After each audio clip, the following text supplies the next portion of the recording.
السلام علیکم۔ اور کاش تم وہ منظر دیکھو جب یہ مجرم لوگ اپنے رب کے سامنے سر جھکائے ہوئے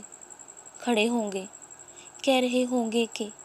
ہمارے پروردگار، ہماری آنکھیں اور ہمارے کان کھل گئے، اس لیے ہمیں دنیا میں دوبارہ بھیج دیجیے تاکہ ہم نیک عمل کریں۔ ہمیں اچھی طرح یقین آ چکا ہے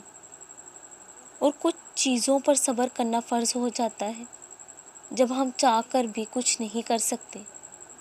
جب ہر کوشش ناکام ہوتی دکھائی دیتی ہے، مگر اس صبر میں جب رب کی مدد شامل حال ہو جاتی ہے تو اس کے فیصلے بھی آسمانی اور اٹل ہو جاتے ہیں۔ وہی ہماری زبان اور وہی ہماری آنکھیں بن جاتا ہے، وہی ہمارا دل